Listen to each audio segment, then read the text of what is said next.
we're delighted to welcome back for a third appearance, Gavin Neate, CEO of Neatebox. Gavin, we're delighted to have you back. It's always a pleasure. Just for those that don't know you, you started your life in the forces, then moved to guide dogs, then decided that you wanted to become an inventor and entrepreneur, and and ended up starting with a whole bunch of proximity-based applications to help your user base of people with disabilities. So most recent and most successful thing has been Welcome app, which I'm sure you're going to tell us about, but also need to give you hearty congratulations on being nominated for the Diversity Awards, in the National Diversity Awards, which you're up for, along with another couple of AXSChat regulars, Molly Watt and Atif Chowdhury. So we're really pleased and proud that we know how to pick them here. So welcome, Gavin. Yeah, I think it's not so much you pick people at AXSChat. I think people gravitate towards AXSChat. So it's not you picking people. I think they're gravitating towards you, and that's obviously a sign of the success that you guys have. That must be my enormous mass. I have my own gravitational force. It comes through eating too many cakes. I'm going to take issue with something you said a minute ago, though. You said I decided to be an inventor and entrepreneur or whatever. 100% not an intention of mine. It was a friend of mine who saw me as a snowball at the top of a hill, kicked me, pushed me down the hill, and never got in the way to stop me from getting bigger and bigger. So it was not an intention. It was, if anybody had asked me what I was going to be doing in 10, 20 years, I'd have said I'm going to be a guide dog mobility instructor. So I had never an intention of having a company and doing things that I'm doing. Having looked back and having done it, I'm glad I did it because it is just so exciting. I'm working with way more people, and I have the opportunity to affect so positively so many more people's lives than I could have ever dreamt possible. So it's a happy mistake, but it wasn't an intention. Okay, brilliant. So tell us how you've been getting on since we last caught up with you, which was what 18 months ago, probably about that. I think it was longer than that. Okay. Maybe 2 years. About my connection with AXSChat is because I join you guys as many Tuesdays as I possibly can. I don't feel like there's much for me to tell you about because I put lots of stuff out there, and I certainly copy you in. But things have moved on a long way. If anybody watches the previous video and watches this one, they're going to see a big difference. So the biggest difference, I guess, and you mentioned Welcome before, but it wasn't that I changed what the company was doing, and those are you guys, you can see behind me I've got a pedestrian crossing which has a red man on it, but everything I did initially was based around this guy here, and I probably showed this the last time I did AXSChat, which was this young fella here who was pointing out to people in a picture the distance between a guide dog owner and a button at a pedestrian crossing, and that's where it all started, and that's where I came up with Button by Neatebox, which was the mobile phone pressing the button at a crossing. And then the journey from there to Welcome, which is Welcome by Neatebox, was if I can press the button at a pedestrian crossing with my mobile phone, I can press the button at a door. In fact, a piece of hardware, I'm not going to keep it still just in case anybody copies it, but the piece of hardware that I've got here is actually the piece of kit that was designed to be able to open doors as well. So if I can press the button at a crossing, I can press the button at a door. And if I can press the button at a door and the door opens for me as I walk towards it, well, because my phone has a specific IP address, the door knows who's opened it. And if the door knows who's opened it, the building knows that I've come into the building. And if the building knows, there's an opportunity for me to inform all of the people in the building that I want to know about my arrival. And if I can do that, I can actually preempt them as to how best they could interact with me. Now, when I was back with guide dogs, I would walk into shops, and ultimately at the end of a person's training, I would be 10 or 15 foot behind the person, and then I would observe how people interacted with them as they walked into the shop. So I was in a unique position to see how society interacted with disabled people without me standing next to the disabled person. And what I found was the most consistent there was there was no consistency in how customer service teams interacted with my clients. And I realized at that time that that's because it's really difficult, if not impossible, to train every single staff member how to interact with every single person who comes in a way that's pertinent to that person individually, whether they are disabled or not, but increasingly, if they are disabled, in a way that is going to be non-discriminatory, and of course, in a way that is going to remove the anxiety in not just the person who's arriving, but also the anxiety and awkwardness in the person who's greeting them. And I think Scope had a campaign a couple of years ago called End the Awkward, which was about the awkwardness that customer service people or people in general feel when they meet somebody who is disabled, obviously disabled, but bearing in mind something that pretty much everybody in our group knows, and that is 75% of people who are disabled have hidden disabilities. And if you have a hidden disability, you're going to have to self-declare. Now, self-declaring to somebody who doesn't know how to interact with you can put that person's awkwardness in the moment. You can imagine going into Starbucks, getting into the queue, getting to the front of the queue, and the person saying, "Hello, what's your name?" to write on the cup. And you say, "Oh, my name's Gavin, and by the way, I have schizophrenia, or I have epilepsy, or I have autism," or whatever it might be that you feel that they need to know. So nobody's going to do that for a start, but if you did do that, the person would just be like a rabbit in headlights, and they wouldn't know. So that's pretty much what led me to starting Welcome, which was the ability to inform customer service teams as I walked through the door. It's moved on a long way since then, but as I walked through the door, as to my requirements and how best they interact with me. Yep, and I think we know from our own feedback with our people in our head office, our reception staff, they're delighted to actually do this. They're really pleased to actually have the information and everything else, and to be able to greet people in a way that's effective and respectful, and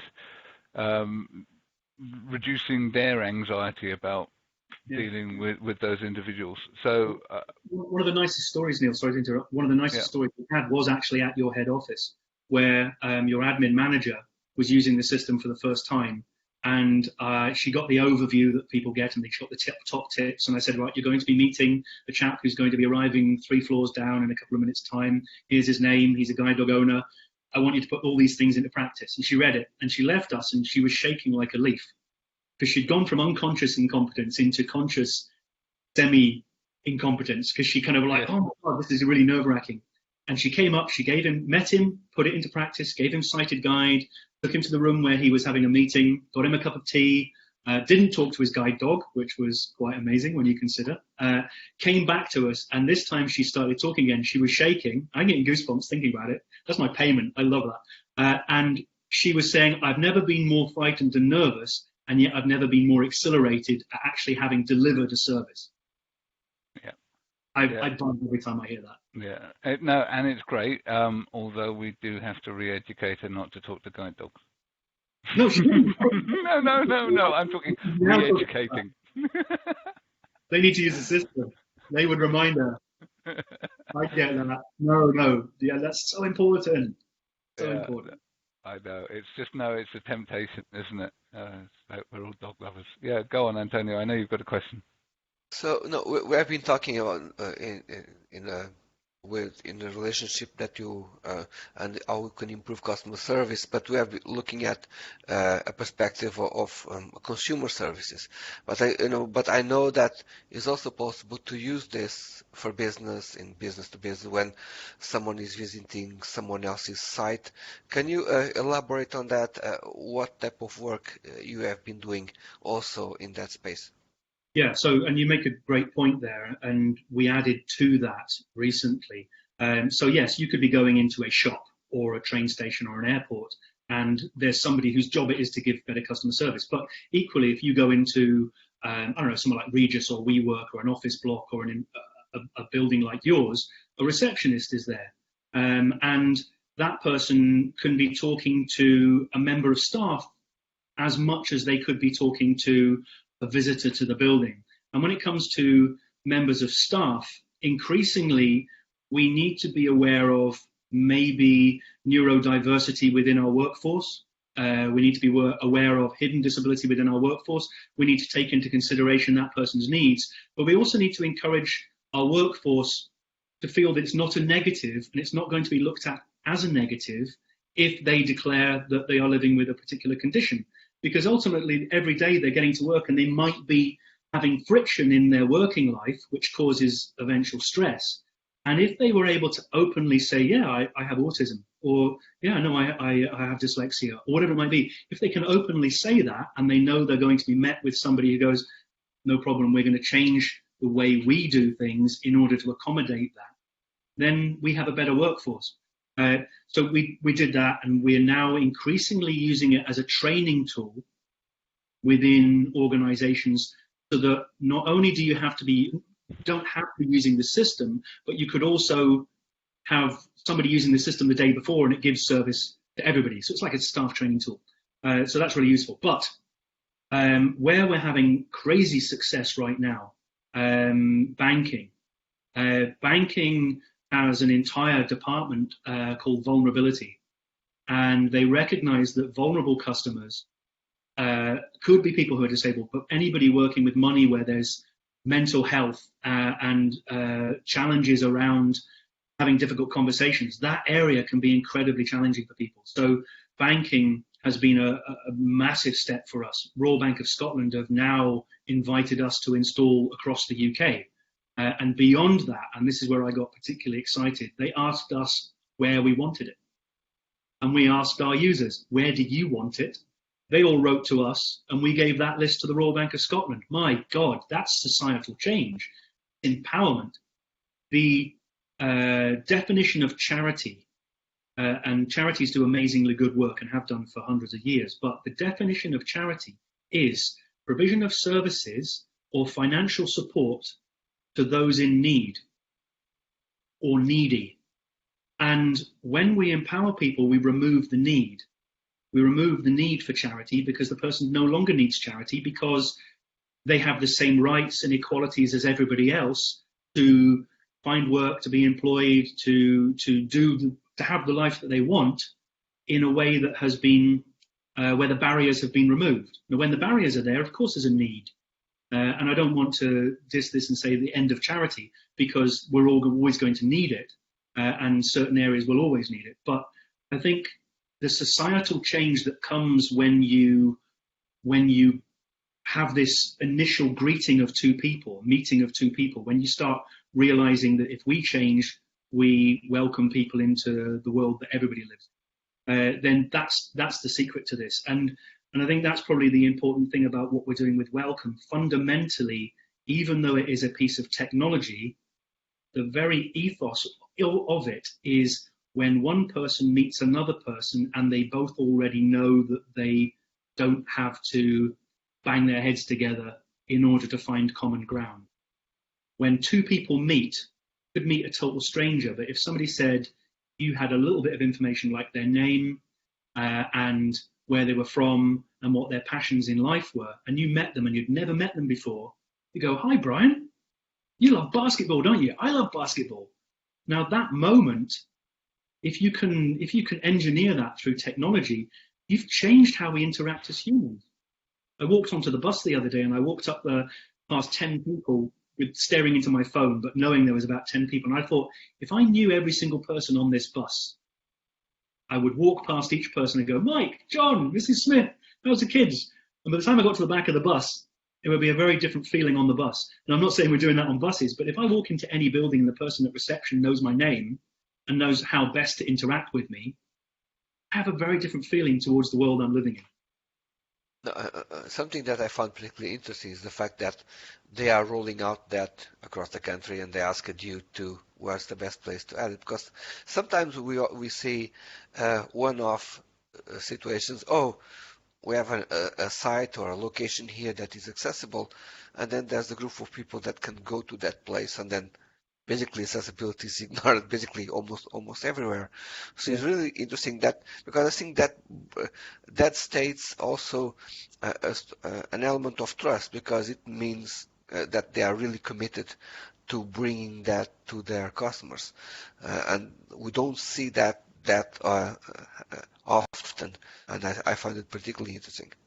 Yeah, and I think, you know this, you guys know this, because in the past, maybe it might have been charities who tried to lead the charge on change, societal change. But I've worked with enough big companies now to know that there are departments and people, passionate people within companies, who are driving from within the company. Like a massive supertanker where somebody working in a certain room is all about improving everybody on the supertanker's health. Then that's what companies are doing now. And I think there's a massive change. And I hope, well, here's a great example. SSE in Perth, Scottish and Southern Electric, you have to reverse your car into your car parking space, because the recognition is that if you drive in straight, when you reverse out, there's an increased chance of a crash. If you go into Perth and you walk around, so many cars are now reversed into car parking spaces, because a lot of the people who work there live in the town. So the accident level in Perth potentially could have gone down because of something SSE have said, and they've got like 500 cars parked in their car park. Yeah. You could have changed society by doing something so simple within a large organization. So that's a what we call a positive externality. So externalities are things that come outside of the. So this is a term from economics and also from sort of sustainability mapping. So externalities. A good analogy would be of a negative one would be pollution.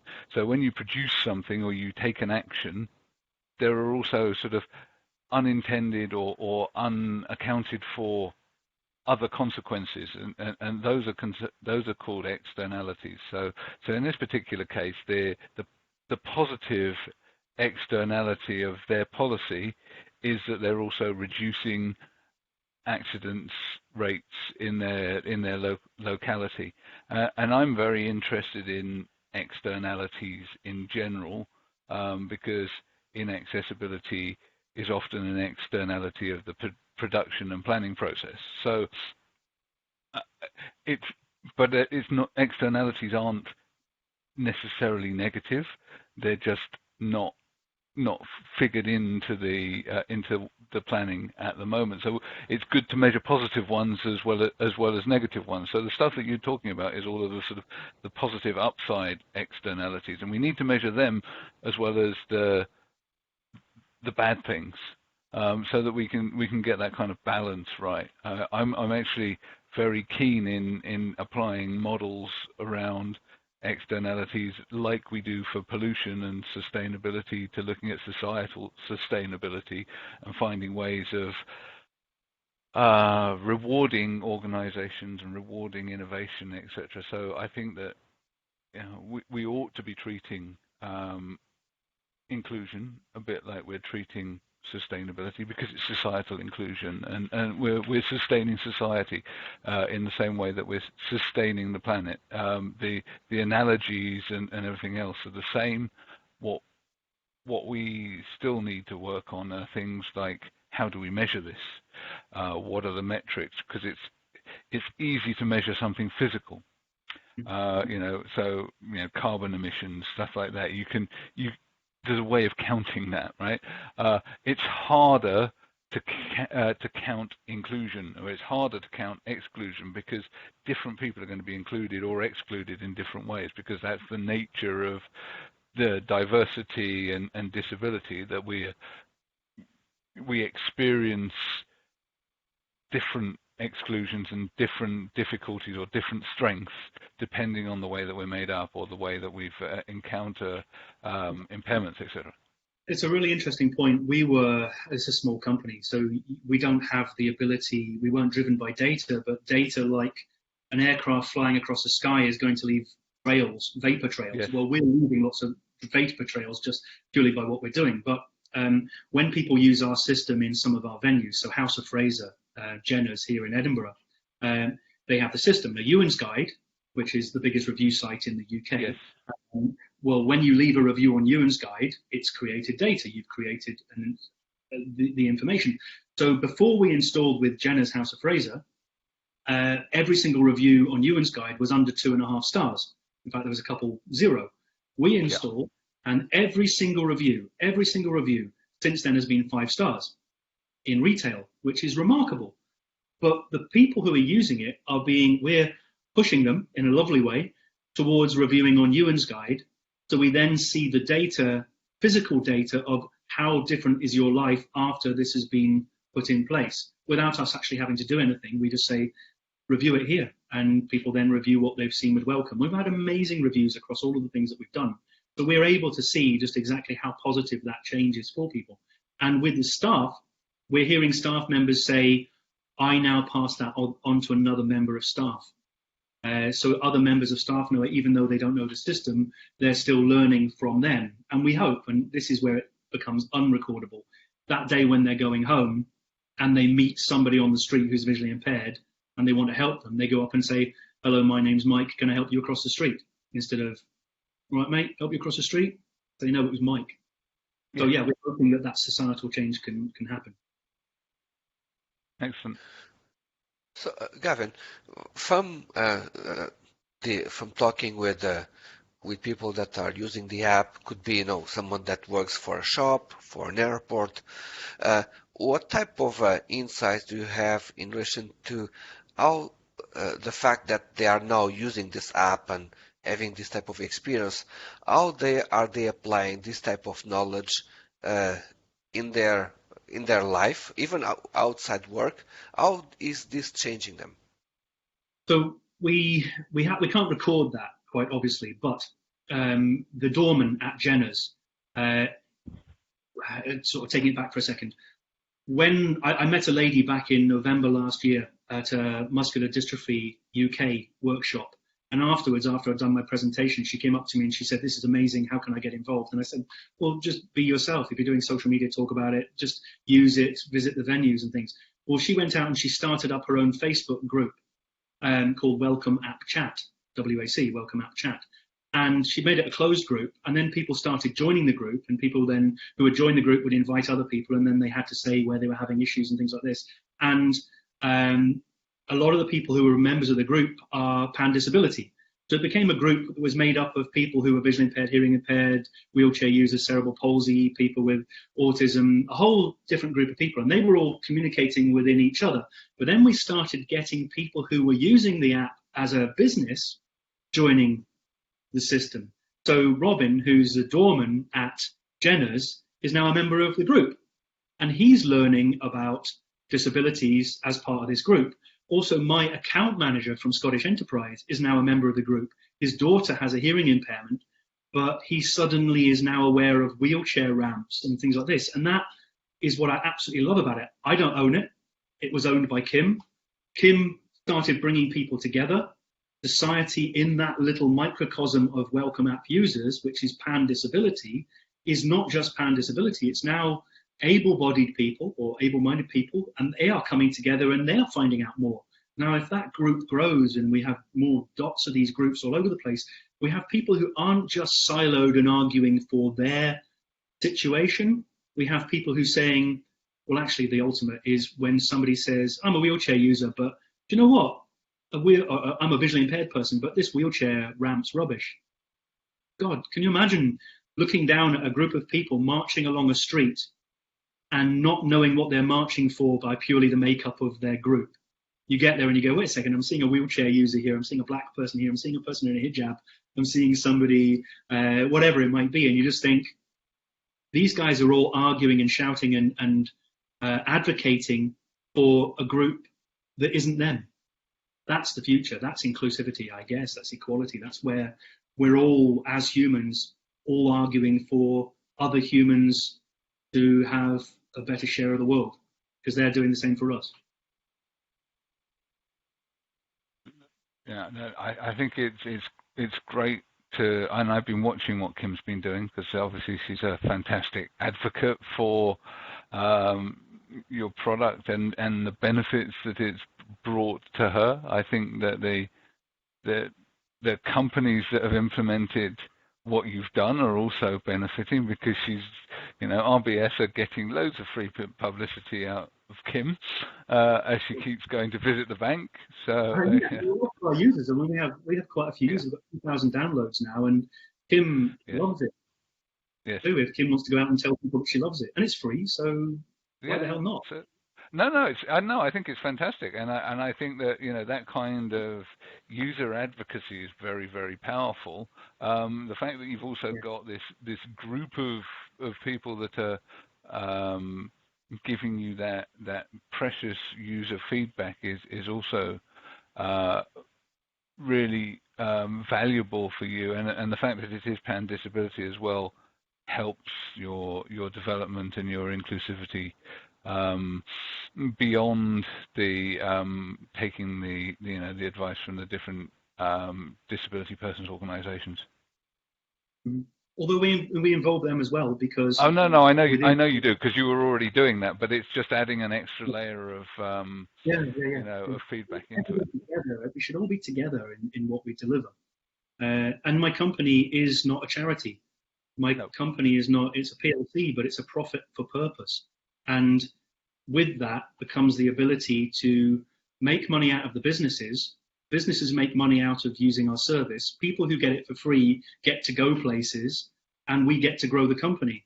And the company then gets to deliver more services to more people. So profit for purpose is difficult to get your head around to start with, but ultimately the future has to be that, because it's positive capitalism, because it's changing the planet positively whilst making sure that everybody can have a living out of doing it.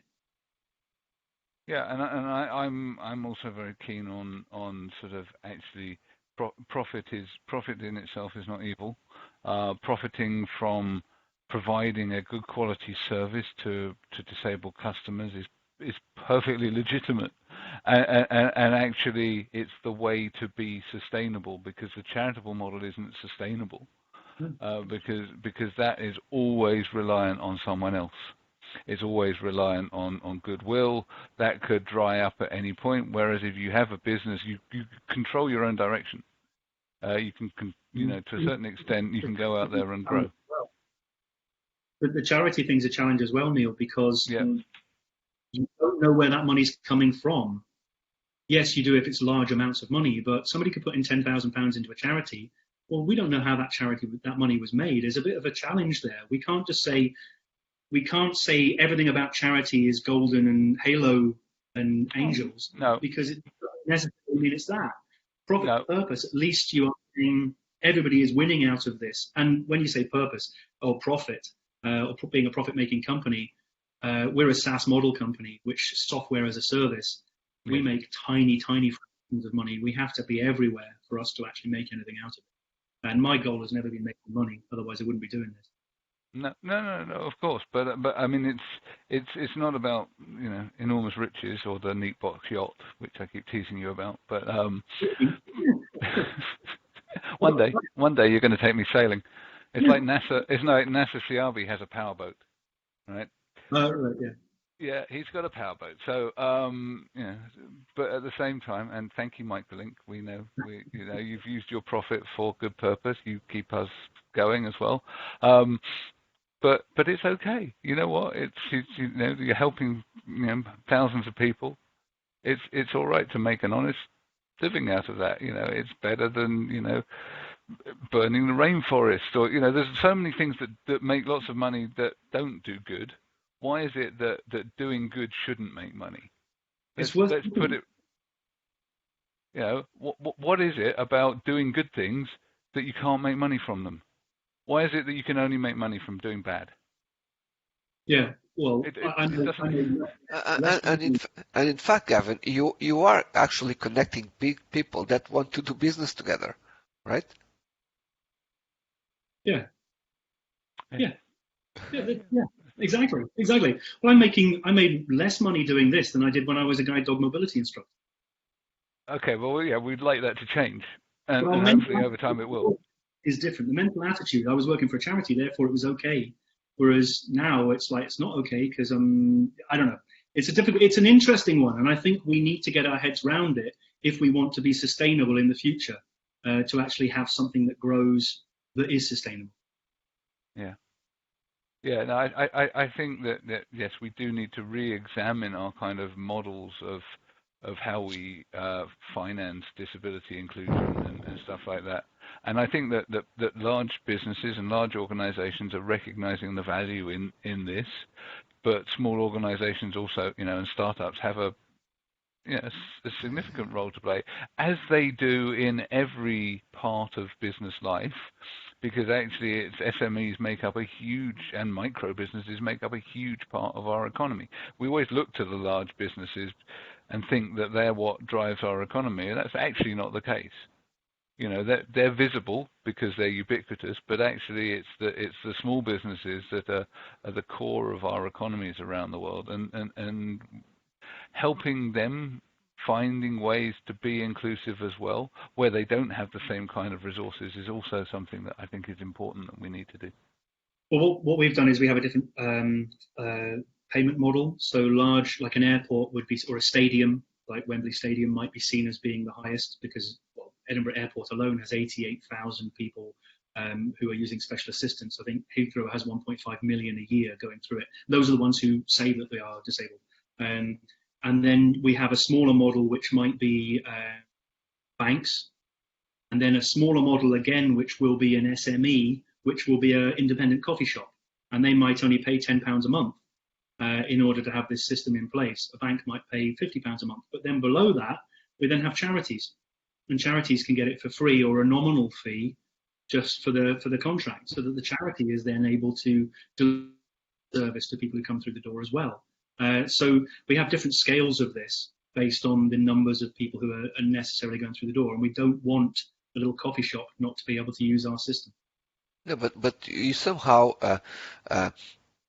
being a SaaS, but there are solutions that we name as CRM solutions that somehow do what you do. You just do it physically. Okay, so I think it's particularly interesting to look at the model of a CRM software, customer relationship management software, and see how you within Neatebox relate into that, because you actually are somehow aligned in some of the objectives about what the CRM is about. Well, it's obviously incredibly important to ensure that whatever you do builds a company, but also makes sure that everybody who uses it understands what they're buying into when they use it. I guess. Yeah. I think that's probably the best way to put that. Yeah, I mean, I think that the analogy is a really good one, because it's customer relationship management in a physical world. Mm. I mean, we are not doing at the moment, at least, not applying the same kind of level of granularity about understanding our physical customers. I think that's changing. And some of it, there's a bit of a backlash against, because we're seeing things like facial recognition being used in public spaces and so on, where organizations are trying to get a handle on who's coming through, who's shopping with them, who's using their services, etc. I think the difference is between what you're doing with Neatebox and what some of the stuff that is happening with some of the AI-driven camera tech is that this is voluntary, and it's the user is choosing to give their data, and that's very much a different model from the sort of data harvesting, the mass data harvesting that is going on right now, often without people's knowledge. Yeah, well, anybody using our system gets it for free. When they sign up for it, they don't put in their address. They don't put in their credit card details. They put in their name, but they could put in Mickey Mouse if they wanted. And they put in a photograph just so they can be recognized when they walk through the door. And the message they could put in could be, I don't want any help today, please ignore me. Because a lot of disabled people actually get overhelped or patronized or whatever it might be. So it's, I don't want to be part of the system, but ignore me. So as soon as you see me, ignore me. But even if you don't want to use the system at all, if somebody else has used it, you will get better service because of it. You're going to get better service because 2 days before, a blind chap came in and used the system, and the customer representative said, I know I shouldn't touch the dog, or I know I need to introduce myself, or I know I need to have water available. So you don't even have to use the system to get better customer service, just like when you do staff training, you're not doing it for the individual, you're doing it for anybody you might encounter. So I totally understand that people are worried about data, but a lot of the people who started those companies and those organizations and those initiatives were looking for data first and then found a way to use the data to help people, whereas we're looking to help people and therefore don't really care about the data, although know that other people do. Absolutely. So, I mean, they have a solution looking for a problem. Yeah. And really, you've created a solution based upon the fact that you were aware of a problem, and I think that's what's rich about this, and that's what's rich about a lot of the stuff with assistive tech, is that it is born out of pragmatically solving problems that people face in their day-to-day lives, and that we do that for the problems that come out of impairment, but those solutions inevitably end up making other people's lives more beneficial, easier, etc. So, with the button app, and I'll turn it on and show you. That's it. Found a crossing behind us. If I press that, this was because I realised that people couldn't press buttons at pedestrian crossings, and you'll see a green light come on the background, the red light, and then it'll go green, and then the green man will come on, and that's because I recognised that people couldn't press the button at pedestrian crossings. So I was like, I wonder if, rather than how can I make money, or what needs fixed? No, I recognise this. That was my user experience for 18 years. Yes. No, I think that's brilliant, and it's why, I think you've got a solid following. I think there's so much more that could be built on top of it, on top of your core, obviously your core purpose, but there's definitely another layer that people will buy into. We've got messaging systems in here. We're putting it on buses. We're putting it with LNER. We're putting it with First Bus. It's going into like banks and airports. Northlink ferries now have it in all their ferry terminals. So transport is, we're certainly finding there is so much more we can do. Yeah, and I think you're one of the good practical examples of how we can make smart cities more inclusive.